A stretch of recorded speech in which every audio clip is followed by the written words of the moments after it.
Good morning, family. Good morning. Welcome to Morning Devotion Light. Today's Saturday, September 16th. Let's begin by greeting Heavenly Parent and true parents.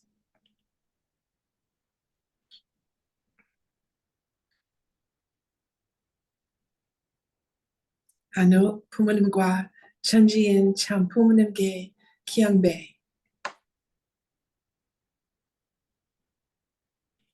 바로. Now for our family pledge, let's welcome Pastor Milhan Stevens. 가정맹세 1. 자녀극 주인 우리 가정은 참사랑을 중심하고 번향 땅을 찾아 번연의 창조 이상인 지상 천국과 천상 천국을 창건할 것을 맹세하나이다. 2. 자녀극 주인 우리 가정은 참사랑을 중심하고 하늘 부모님과 참부모님을 물 모시어 천주의 대표적 가정이 되며 중심적 가정이 되어 가정에서는 효자, 국가에서는 중심, 세계에서는 성인, 천주에서는 성자의 가정의 도리를 완성할 것을 맹세하나이다. 3. 자녀극 주인 우리 가정은 참사랑을 중심하고 4대 심정권과 3대 왕권과 황족권을 완성할 것을 맹세하나이다. 4.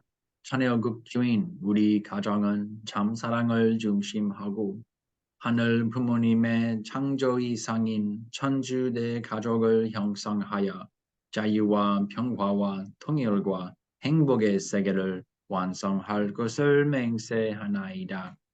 5. 자녀극 주인 우리 가정은 참사랑을 중심하고 매일 주체적 전상세계와 대상적 지상세계의 통일을 향해 전진적 발전을 촉진화할 것을 맹세하나이다. 6. 자녀극 주인 우리 가정은 참사랑을 중심하고 하늘 부모님과 참부모님의 대신 가정으로서 천운을 움직이는 가정이 되어 하늘의 축복을 주변에 연결시키는 가정을 완성할 것을 맹세하나이다. 7. 자녀극 주인 우리 가정은 참사랑을 중심하고 본연의 혈통과 연결된 위하는 생활을 통하여 심정문화 세계를 완성할 것을 맹세하나이다. 8. 자녀극 주인 우리 가정은 참사랑을 중심하고 자녀극 시대를 맞이하여 절대신앙, 절대사랑, 절대복종으로 신인의 일체 이상을 이루어 지상천국과 천상천국의 해방권과 석방권을 완성할 것을 맹세하나이다. Thank you, Pastor Milhan. Now for our opening prayer, I'd like to invite John Wasson. John, could you please unmute and pray for us this morning?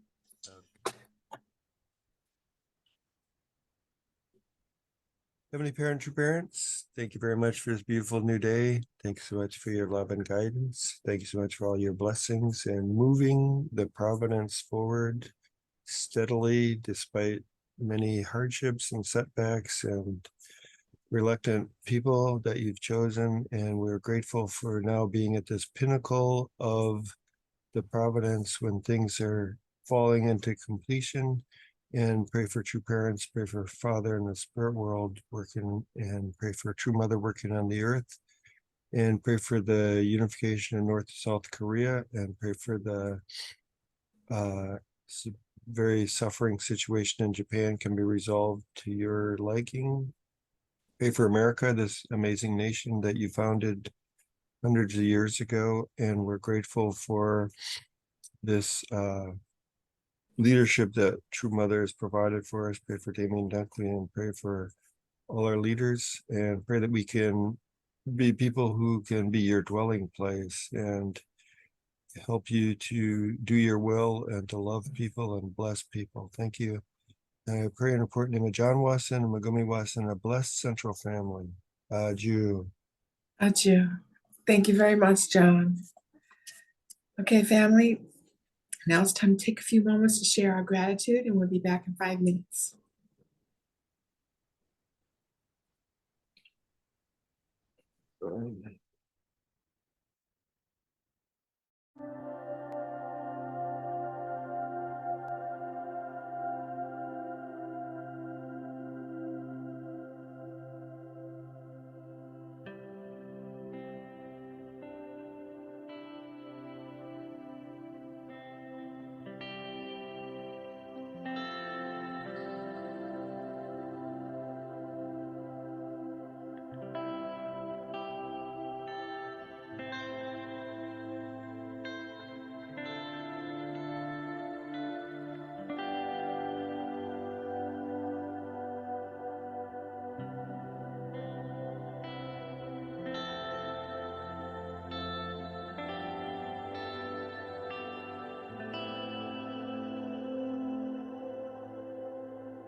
Welcome back, everybody.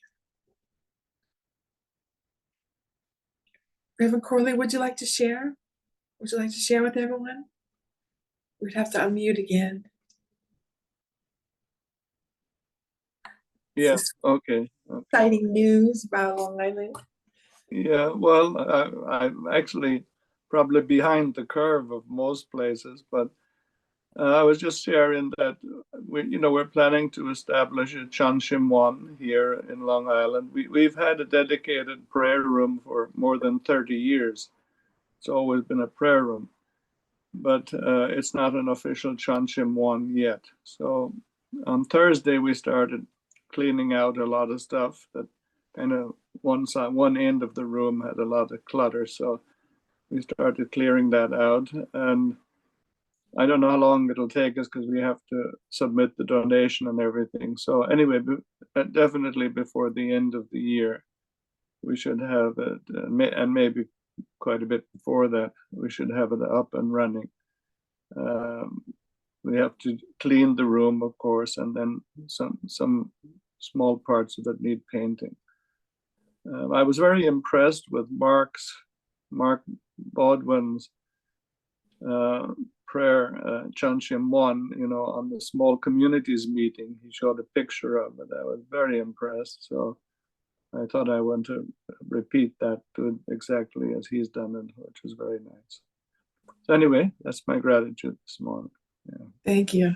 Well, good luck with that. We wish you all the best. Thank you. Thank you. All right, everyone, it's time now for our Godable reading. We're reading from the Mother of Peace, our True Mother's Memoir. Pastor Milhan.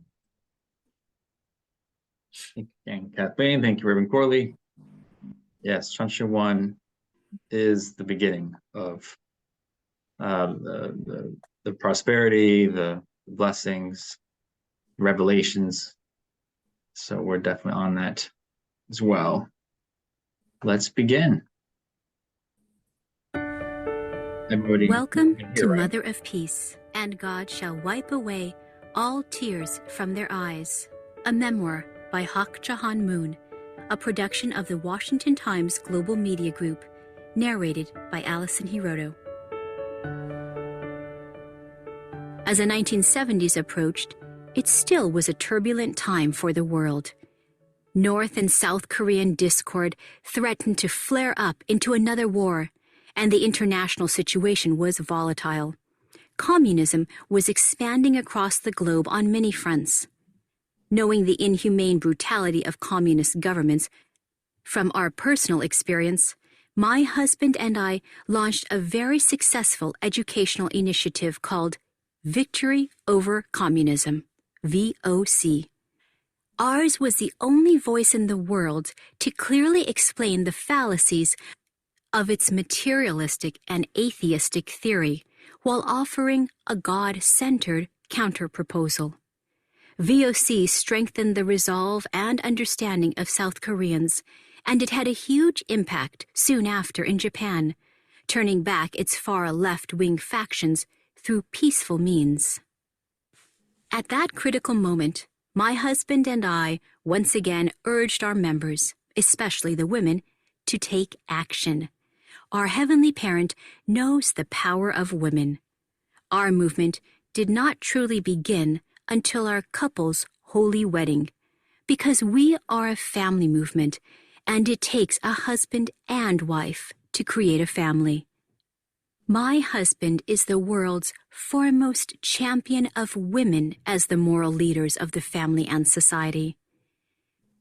With this conviction, we called Korean blessed wives to sacrifice their family life for a time and, as missionaries, go to the streets, to the halls of government, to the churches and temples, and from house to house, to provide education, empower the people, and multiply the patriotic spirit.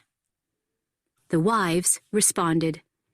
Each entrusted their young children, and sometimes ill elderly parents, to their husband's care, and set out.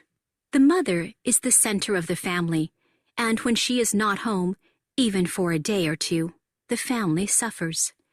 Our wives and mothers went out, not for a day or two, but for 3 years. for every father who had to cradle and feed a child begging for his mother's milk. A mother on mission was squeezing milk out of her swollen breasts and weeping. It was almost like Jesus' 3 years of public ministry, or my husband's 3 years in a North Korean labor camp. Wives who were pregnant when going out would return to give birth, and after 100 days, go back to their mission field. After the 3 years, when the mothers returned, their youngest children didn't recognize them and even resisted them. Such is the incredible sacrifice of heart offered to our Heavenly Parent for the restoration of the world. When a woman has a baby, she experiences the pain of childbirth.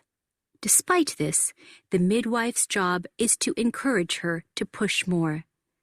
Like midwives giving birth to a new world, my husband and I pushed our unification family members. Historically, every time danger appeared, the Korean people, farmers, and loyal patriots defended their homes and their nation. With that spirit, our members rose and defended their homes and nation against communism. My husband counseled these courageous women. The people do not understand unification now, but if the 30 million people of Korea join together with the Unification Church, this nation and these people will not perish. The blessed wives buried their pain in their hearts, for they knew that their mission was for the sake of the nation. In hindsight, their work has borne great fruit and can only be considered the most praiseworthy act of patriotism.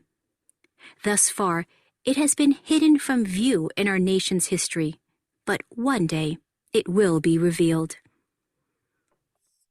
As the Unification Church spread to other countries, blessed wives around the world followed the example of the early Korean wives and their families. Thus, this brilliant chapter has been written in the history not just of Korea, but of all nations. All blessed wives stand on this foundation and are carrying on this tradition. It is a story of women sacrificing to preserve the nation and world. One of its fruits appeared 20 years later, in our meeting with Mikhail Gorbachev, then President of the Soviet Union. This opened the door to teach the young people of the former Soviet Union our God-centered worldview, the democratic spirit and ethical values, which contributed to the reconciliation of East and West and the downfall of communism. Another fruit was our trip to North Korea in 1991, when we met North Korean leader Kim Il-sung. Our harrowing but thoroughly triumphant visit opened the way for dialogue between North and South Korea and prepared a foothold for our work there. My last moment on Earth is approaching. The foundation for our breakthroughs in the Kremlin and North Korea also includes the selfless work of European members. One day in the early 1980s, we received a one-page letter from one of them. It concluded with heart-rending words. My last moment on Earth is approaching. This is the last greeting I give you here on Earth. I will meet you in the spirit world. Please live a long and healthy life. This young man was behind the Iron Curtain in a communist prison, and this was his final letter, written just before his execution. The instant I read it, my body stiffened, as if my blood had turned cold and blue. My tears froze. I couldn't say anything. I felt like the fabled woman, Mang Buk-seok, who died and turned to stone. I just stood there. My husband and I had to quietly, secretly, hold such beloved people in our hearts. As the true parents of all people, our path, with theirs, was perilous and desperate. Unable to talk with anyone about such things, we could only weep inside and proceed with broken hearts. For many years in Korea, whenever our members gathered, sooner or later, a lively discussion would take place about our movement strategy. We must turn our eyes to the wider world now, someone would say.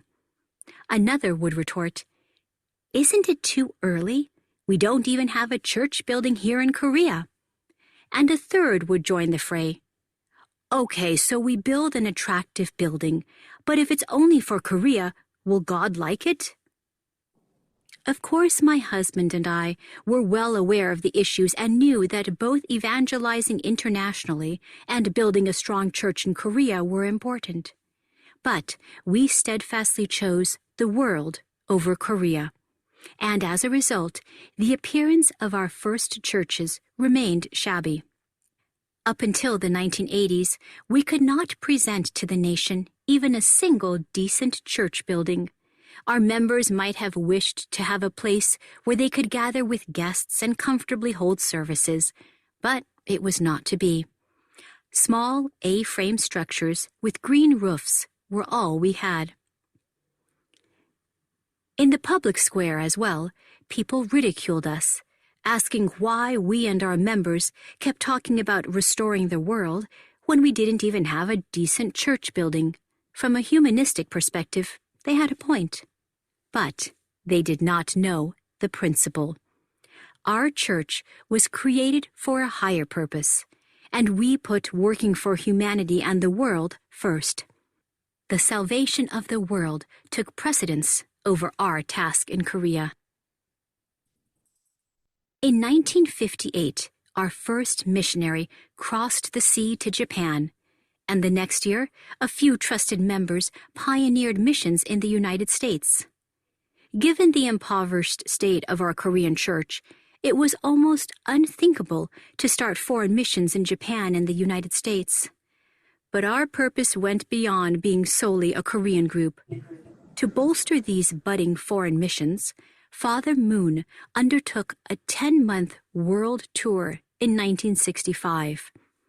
The course included a period where he drove with a few followers to every state in the continental United States to consecrate prayer sites that we call holy grounds in each.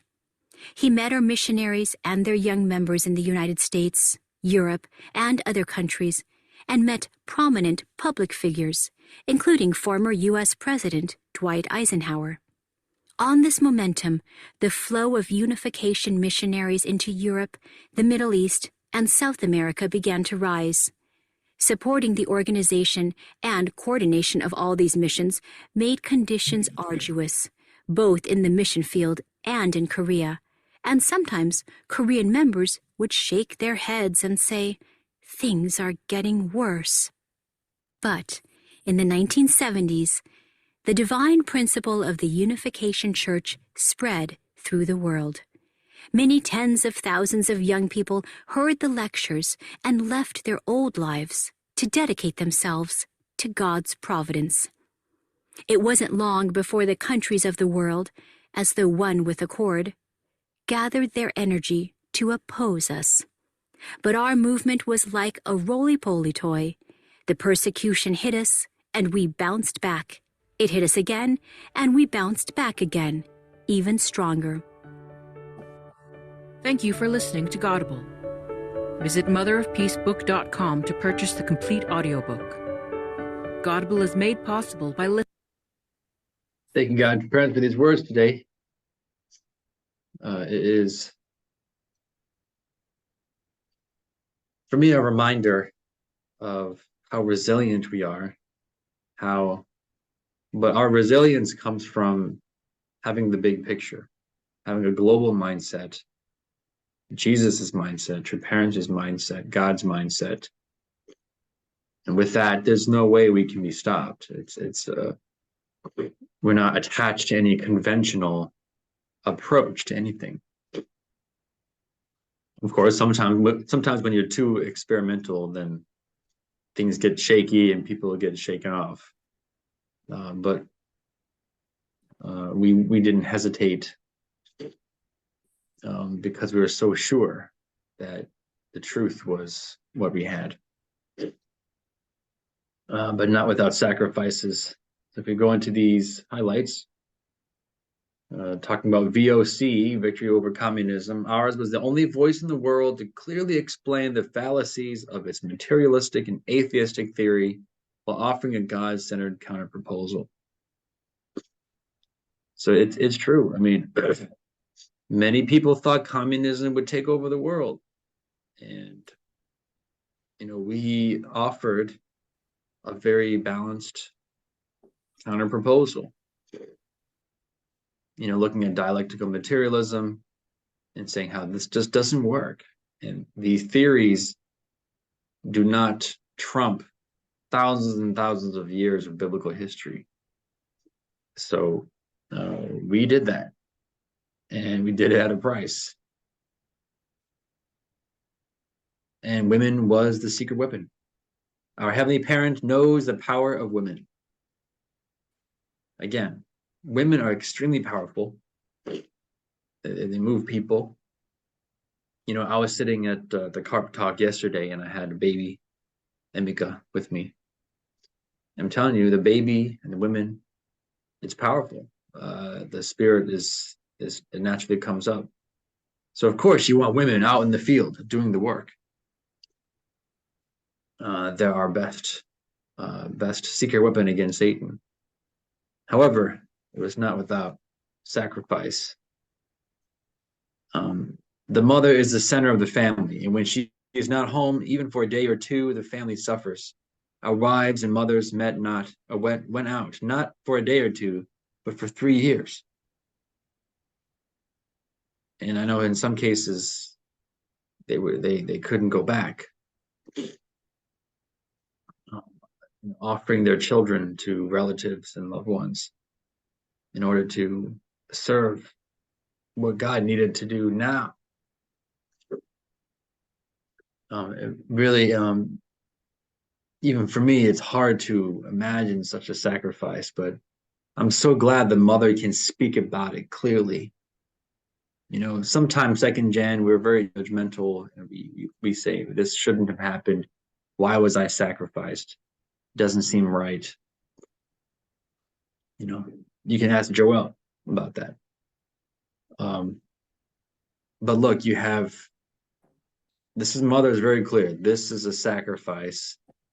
Such is the incredible sacrifice of heart offered to our Heavenly Parent for the restoration of the world. So all of that sacrifice was not in vain. Mother is the one who decides that. Like midwives giving birth to a new world, my husband and I pushed our unification family members. This is our mother, pushing us to do the same. Thus far, it has been hidden from view in our nation's history, but one day it will be revealed. Again, the sacrifice that was made. We've kind of hidden it because by secular standards, it seems horrible what we've done to our families. However, everyone will be remembered, and you all will be honored.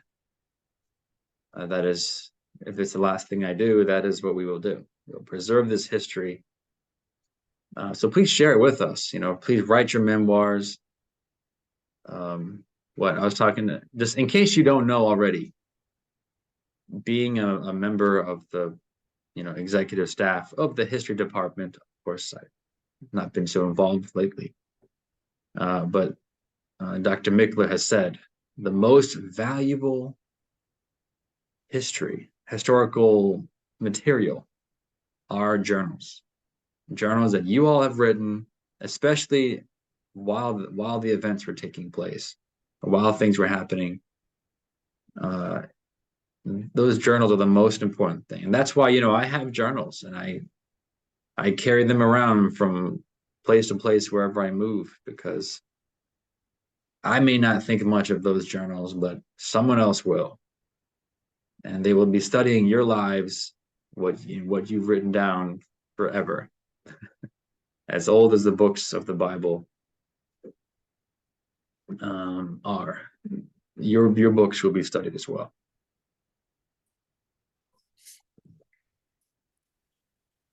The instant I read it, okay, this is talking about upon mother hearing about someone's last words before execution in a communist a communist, prison. Mother said, the instant I read it, my body stiffened as if my blood had turned cold and blue. The tears froze. I couldn't say anything. And when I read this, I just think this is the heart of our Heavenly Mother. Our Heavenly Mother is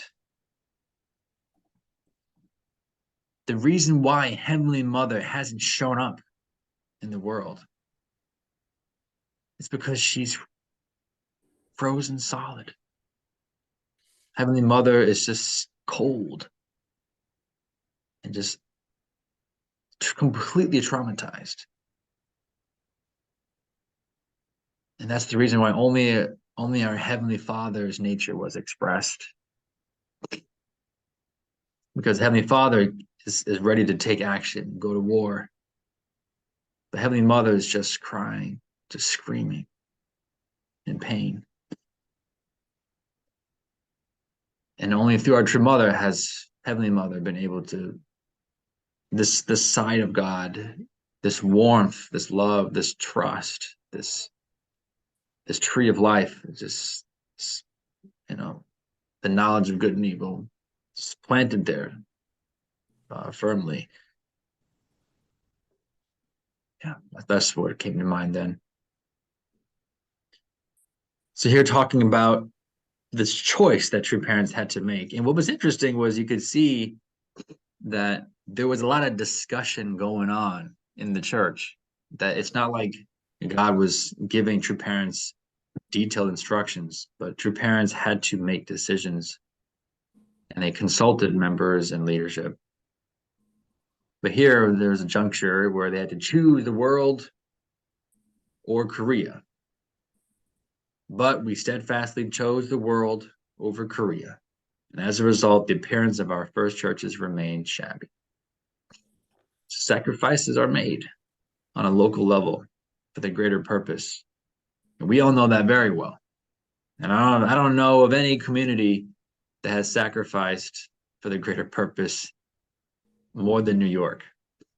I mean, we have done so many rallies, and without any blessed family ministry going on here, we've just been sacrificing and offering up again, and it will not be done in vain. Not if I have anything to do with it. So this is the no effort is ever wasted, none. And so we're going to have ours. Our church was created for a higher purpose, and we are working for humanity and the world first. Jew. And as long as we stick to putting the world first, God has to bless us. There's just, if he likes what we're doing, then we keep going. We'll be provided whatever resources we need to keep going. But like I said, you give to the world first, 10 to 30%. But after that, we got to take care of our families. We have to contribute to blessing culture. But so I'm talking about persecution and attack, but our movement was like a roly-poly toy. The persecution hit us and we bounced back. It hit us again and we bounced back again, even stronger. I was having a talk with Saika last night and about Japan. And she was kind of, saying we need to do more for Japan. And I don't disagree with that. I think we should. However, I also trust the Japanese members, and they will not be taken down. Even if the government tries to dismantle the church institution, if the members had any faith at all, this should make them stronger.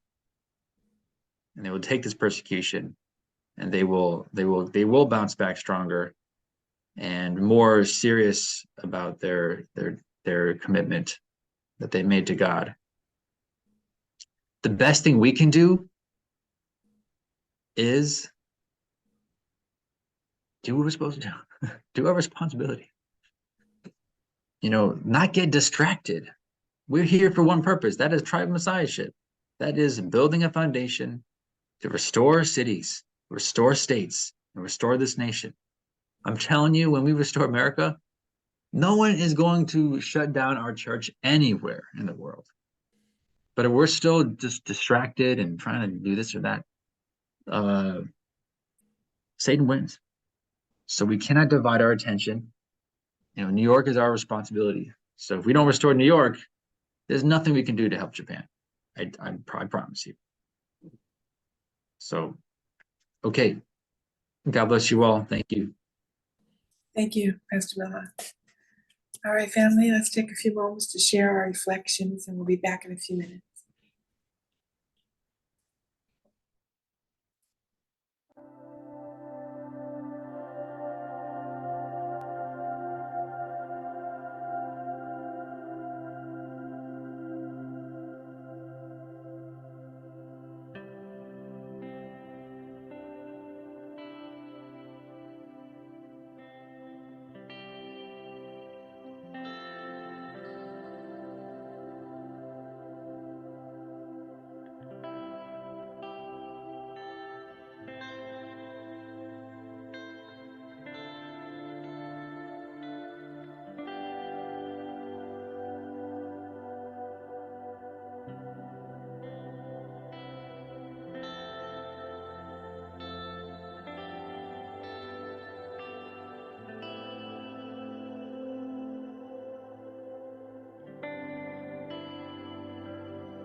Welcome back, everyone.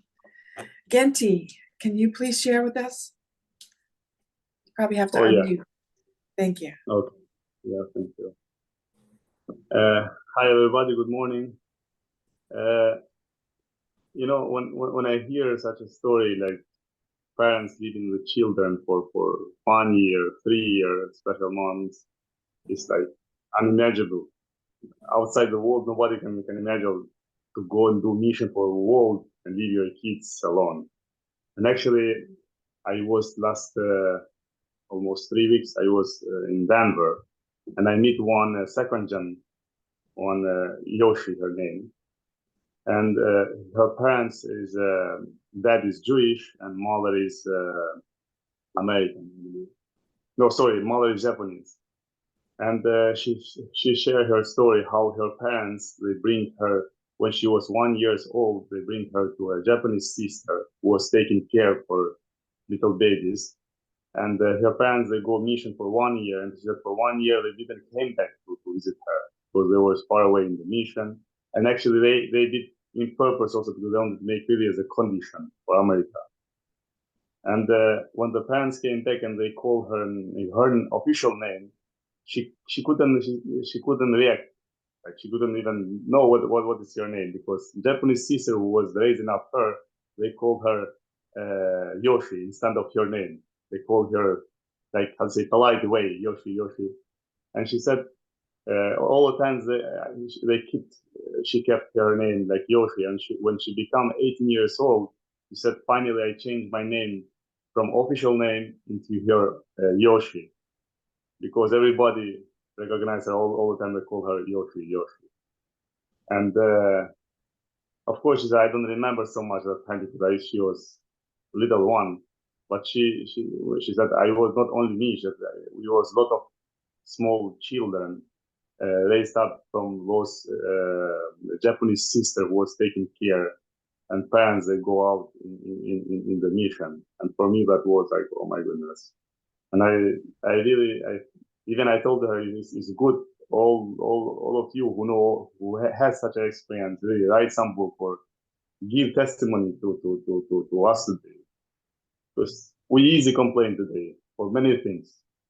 Or leaders don't do these things, or they're not doing so right. But actually, we're not doing nothing.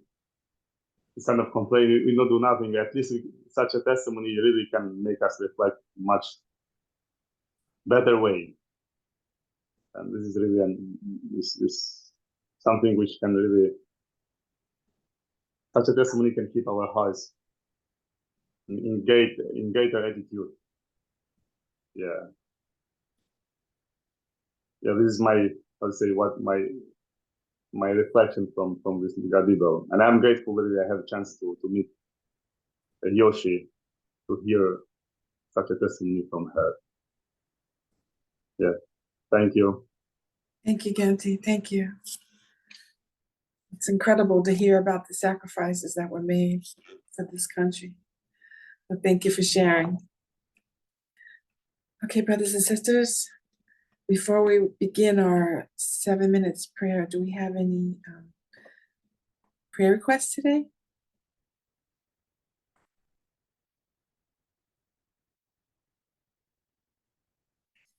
Well, I'd like to ask everyone to please pray for tomorrow's Sunday service. Reverend Josh will be giving the sermon, which will be awesome as always. And today is Joel Green's birthday. He's not here, but I want to pray for him to have a happy birthday. Any other prayer requests? I think we should pray also for Mrs. Green. I think Mrs. Green is not so well. I heard this yesterday. I heard she's not feeling so well. This is why we should pray for her. Mrs. Green. Thank you. Joel's mom, yeah. We should pray for Mrs. Green, yes. Thank you. Thank you, Dr. Lutz.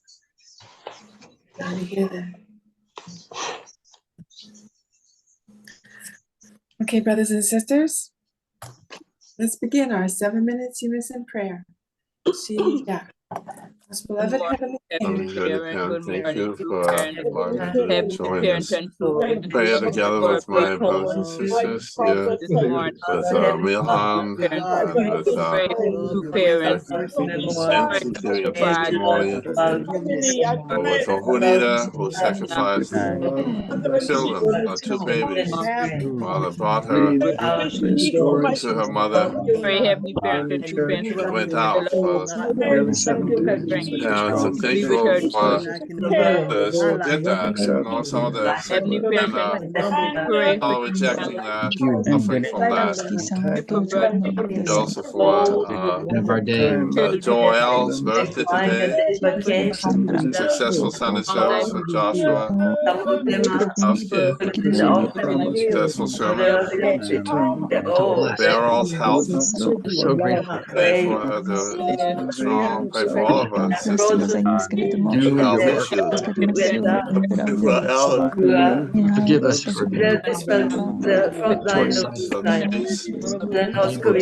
Moses and the islands in our area. Most precious asset. Father, the Ella is also. Jörg is over 80 years old.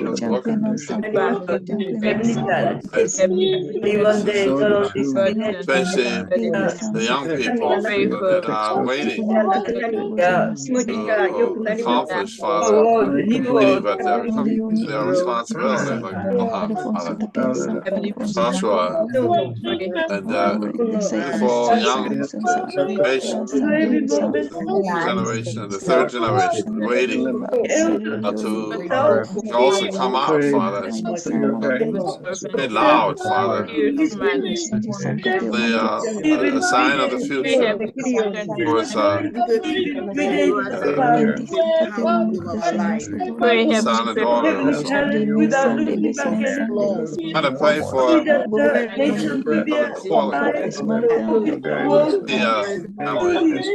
seem to work together. Pray for John Bosky with cancer, the family, Mom, Father not being the pastor, the husband, Father of Etiquette,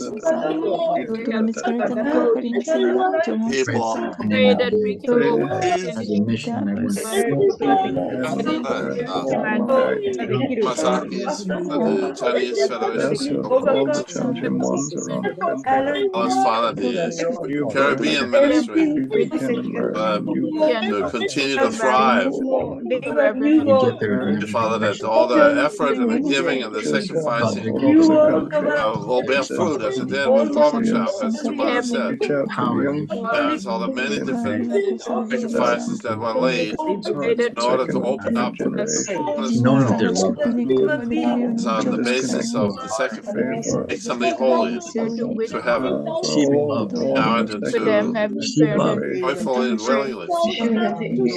And Father, for this tradition, we strengthen Mother. It was very, very difficult. And the Fragini days, always difficult. That offering, that we can know that giving, sacrifice, is the path to happiness.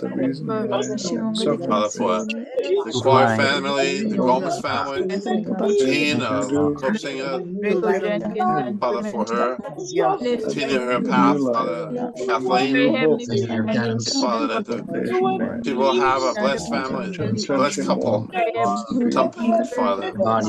You will bless her, Father, with the person that will be able to really be with her and take care of her.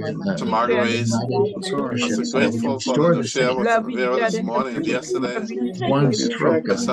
Boston's a prayer this morning for the Davis family all together. Amazing pastor, Scary, making the best of everything. The Fultz family, for the Carver's father, Allison, Philippines. Beans, the Owl family, Io's father, from Mika's family. They also McBride family and Providenceville Island, the May family, being out of COVID. May Father for Moses, good at hospital, because for the Zenka family, the iPad family, the Satos, Tomoko San's family, the Carlos, the Miles, the Valens, Going Times Square for Tucks, Isbecks, the Moors, and Father the Greens, turnout. and the bless my brothers and sisters for the Can be present. fortify the faith through the word, position of responsibility, communicate well, create the necessary energy to go forward, Father. For the sake of New York City, for the sake of New York State, all of our sisters, the West Rock Family Church, the Bellevue Family Church from Bronx, the Galvans, Father, for the Brooklyn, living in Brooklyn, in Staten Island, Father. Sunday Father, service also is Sunday. for the Mid Hudson folks, the Robertsons, Father, all the with a great change of the Barrytown campus being sold, Father. This all ask you for your blessing upon upstate New York. That's you. Thank you, everyone, for your prayers. We have any announcements? No, I wanted to say something about CARP. We had a very successful event, a relaunching of CARP Talks last night. We had 5 guests, I believe. 2, 3, 4. Yeah, 5 guests yesterday. The guests almost outnumber the number of our own people there. So that was a big success there. So big hand to Keisetsu and Mika, Michael, Tyrone. I didn't see Tyrone there, but Oscar came. So he's not exactly a guest, but he kind of is too. I think it's the second time coming, even though he was kind of late and all that. But I think he did donate in the end. So it made me think, maybe I would like to share the link. If you'd like to support CARP, Mika was sharing how the money would be used to do an outing or something more social with that group. So we don't need much, just it just show some support is nice. So yeah, that's my only announcement right now. Oh, and also today in Times Square, we're going to have this 3-on-3 basketball thing that AAU runs, and we inspired like a side show with the chess challenge. So I'm going to bring my kids there, and hopefully it'll be a good chance to give exposure for chess ministry. So what time it starts? Say again? What's the time? 10 a.m. Okay. And anyone can come. You don't have to be a young person. Just as long as you like chess or basketball, that's the place to be. 10 a.m. in Times Square. What streets? Here, if you want info. I have info. It's exciting for Ayumi and Hiroki. Yes, it is. A little chess champions. Actually, Hiroki, they have chess in school. And okay. He said he got 3 red pawns, which if for each red pawn you get, it's like you did outstanding in the class. And they said if you get 3, then you get a call to your parents saying how you're doing outstanding in the class. So oh wow, I'm very, very happy about that. So I'm glad. So I'm proud of a little first grader, behaving and doing well. Yeah, so it's good. Wow, it's a good boost for him. It is. His confidence, self-esteem. Yeah. Mhm, Make him strong. mhm. All right, everybody, happy Saturday. I hope you all have a wonderful day. Yeah. Thank you for coming. God bless you. Blessed everybody. Have a great day. Have a Yeah, blessed God day. bless.